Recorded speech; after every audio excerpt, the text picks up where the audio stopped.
69-year-old Efren Bada Reyes.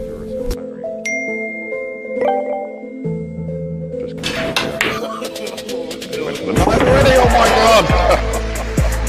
Beautiful shot. Another one.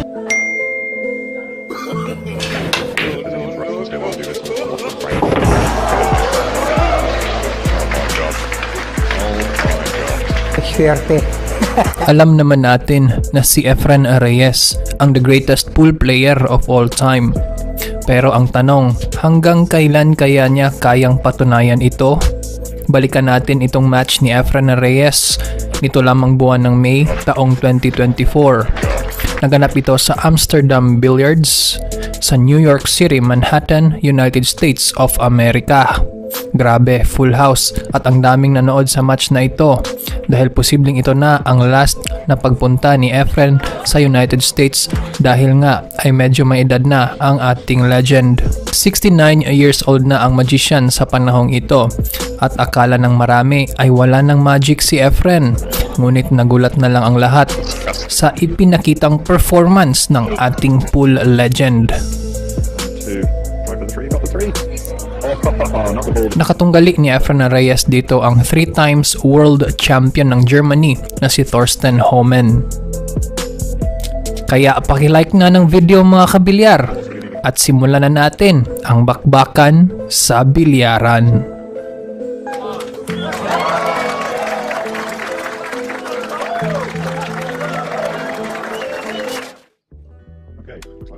Ang exhibition 9-ball match na ito ay race to 9 game. Nanguna si Thorsten Hohmann sa lag kaya siya ang unang nag-break. Malakas ang break shot nito at maganda na ang latag ng mga bola dito. Si Thorsten Hohmann ay professional pool player galing ng bansang Germany. May edad siyang 44 years old na sa panahong ito.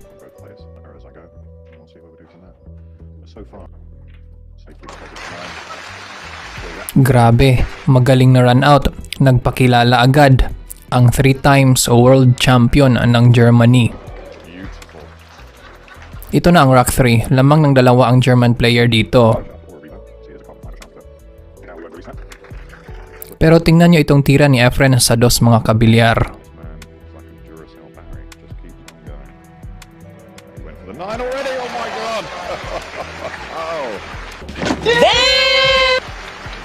Grabe, napaka-impressive na tira sa 9. Tinira ni Efren Reyes ang billiard shot sa 9 dito. At kita nyo naman ang precision doon ng magician. Ang galing at nakuha agad ni Efren ang rack na ito.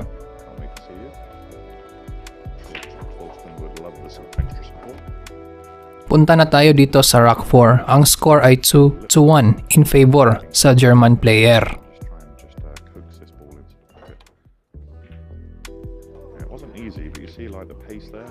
Solid ang break shot dito ni Efren at magaling ang opening shot niya sa uno.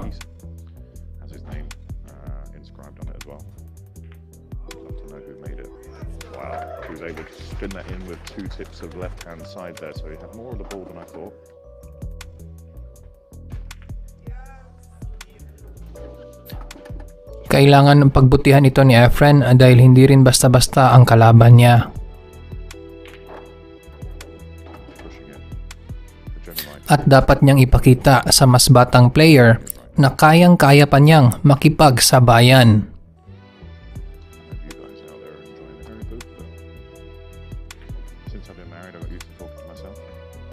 Dahil sigurado din ako, mas malaki ang premyo sa mananalo dito.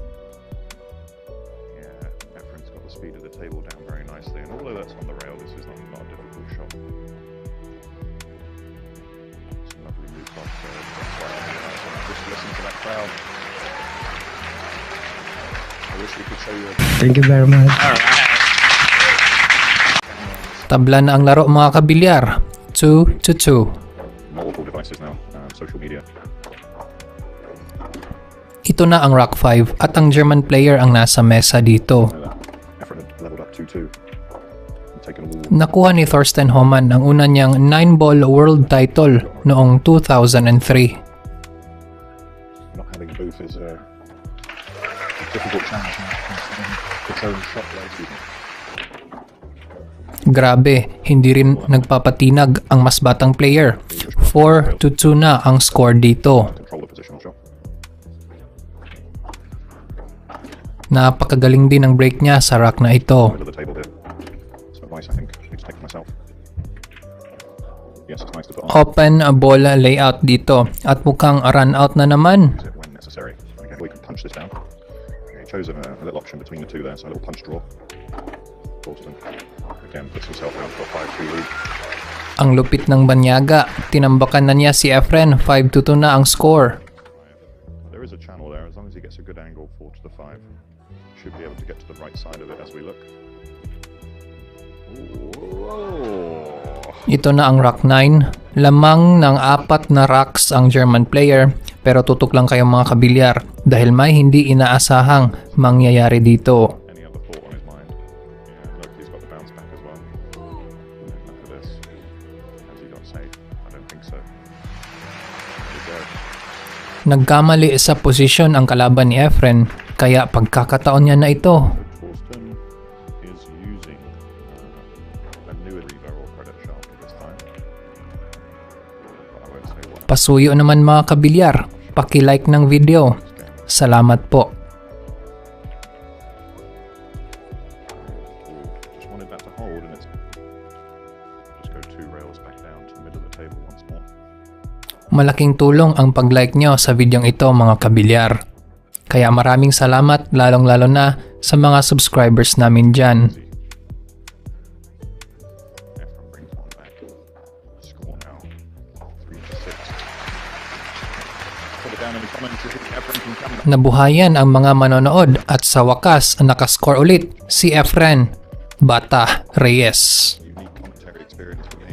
To be completely freelance. Ito na ang rack 10. 3 racks pa ang lamang ng German player. 6-3. Make it nice and tiny.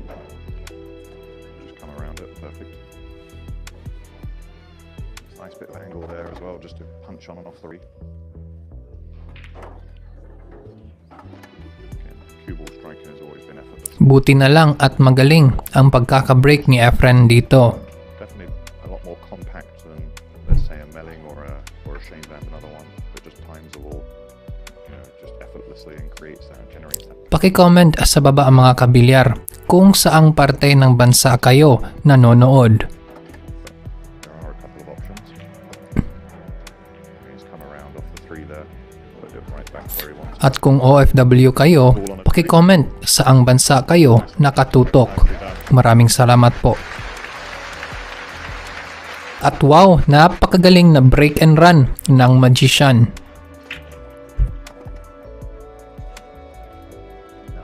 Ito na ang rack 11. Grabe, humahabol ang ating pambato. 6-4 na ang score. Always has a smile on his face, which I love too. Playing the game. Just got a bit of a finer contact than he wanted.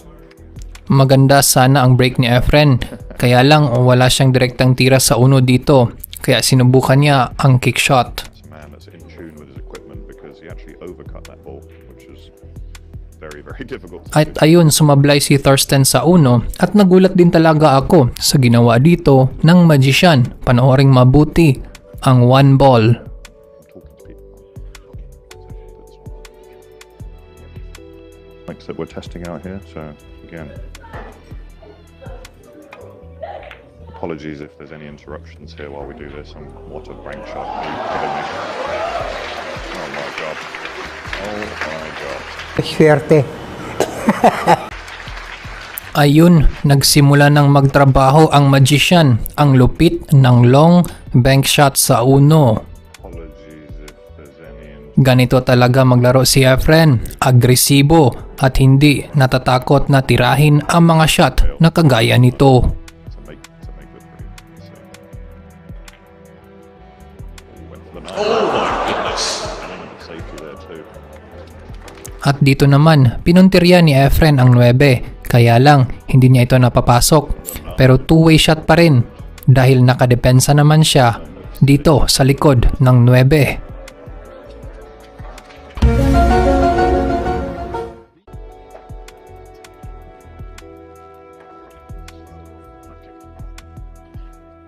Sinubukan naman ni Thorsten ang kick shot at napatamaan naman niya ito. Chose to stick around there and to get the cue ball back where he did there. Ngunit panooring mabuti ang tira ni Efren sa 4 dito mga kabilyar. I don't think the full pass. Disgusting combo. Are you kidding me? And no luck, no reward. Oh, no. It's unbelievable. Napakagaling sana na combination shot, kaya lang minalas pa at lumapag ang cue ball sa likod ng 9 dito. Again, looking at this one.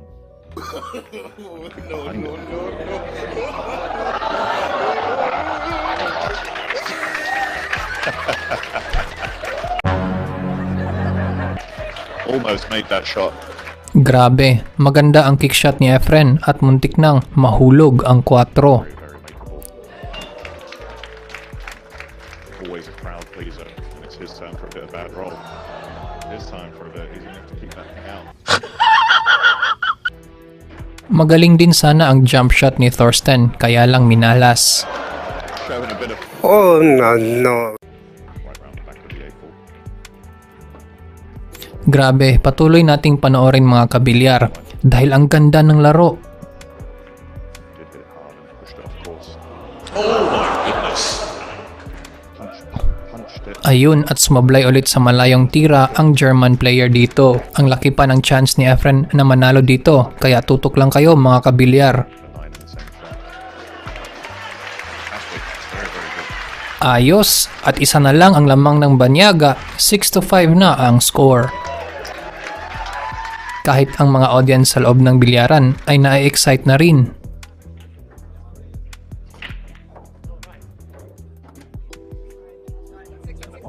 Rock 12 na mga kabilyar, kaya i-like nyo na ang video. At subaybayan natin ang napaka-exciting na mangyayari sa rock na ito. And look at the reward again. I think he's going to like it. The cue will run down towards the 2 ball here. So this is a smart shot.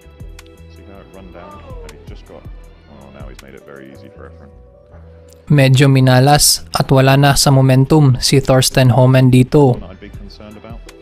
Apologies, actually, I didn't see the 3 ball was down there at the side of this 5 ball. Mukhang bumaba na ang confidence level ng German player.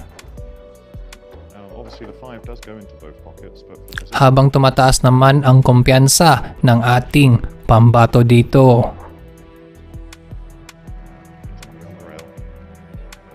Kahit medyo maedad na ay hindi pa rin nawawala ang dunong ni Efren Bata Reyes.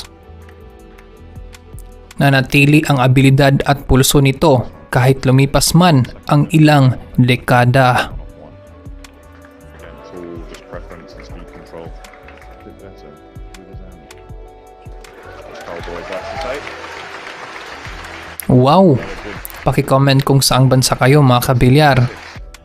Stop making it look easy. Huh? You all can do all this, right? What?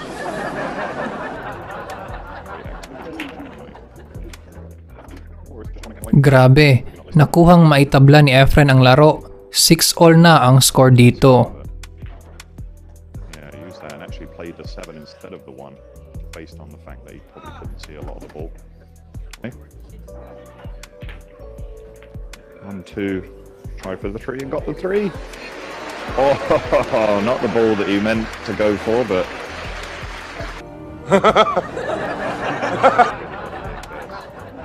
Maybe tossed it. It's a travel. Sinubukan ni Efren ang cross-side bank sa 1. Sumablay man ito ay sinuwerte at nakuha pa niya ang 3 doon sa corner pocket. Slow it down. I think he sees this will be the first time that Efren's been in front if he manages to get through this one. Ang buenas o swerte ay parte na talaga ng larong bilyar.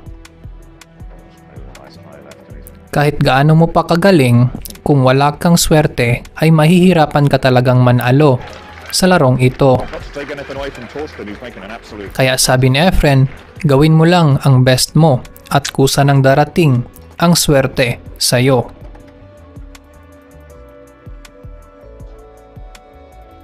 Wow, ito na ang Rock 14. Lamang na ang Magician, 7-6. Very nicely navigated there. There's enough of a window there. Players like to come back up above the side pocket.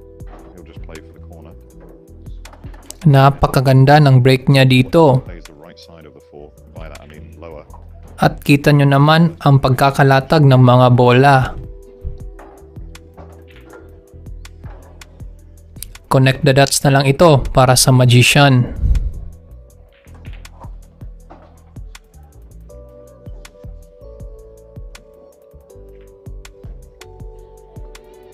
Paki-comment na rin sa baba kabilyar kung naglalaro ba kayo ng bilyar o hindi.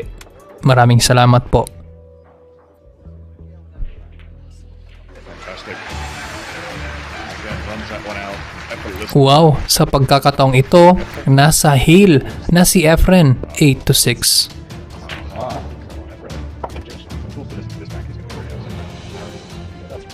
Dapat hindi talaga ina-underestimate ang kakayahan ng 69 years old Magician. Too early for a At panoorin natin itong Rock 15. Yeah, so just trying to get back into that channel and see without scratching. Nagulat din talaga ako sa ginawa dito ni Efren sa 3. Outside. It's just going to help the cut take. Yun, tingnan nyo. And this is why he is the one pocket god of pool. One pocket Hall of Famer, 9-ball Hall of Famer. Now, There's your reason. Grabe. Hands na down. Wala na talaga akong masabi sa galing ni Efren. Kahit sobrang hirap na tira, ay kaya pa rin niyang ma-execute. Sorry, poor Torsten just sat in his chair. Kung agree kayo na si Efren ang the greatest pool player of all time, paki-comment Efren Reyes GOAT.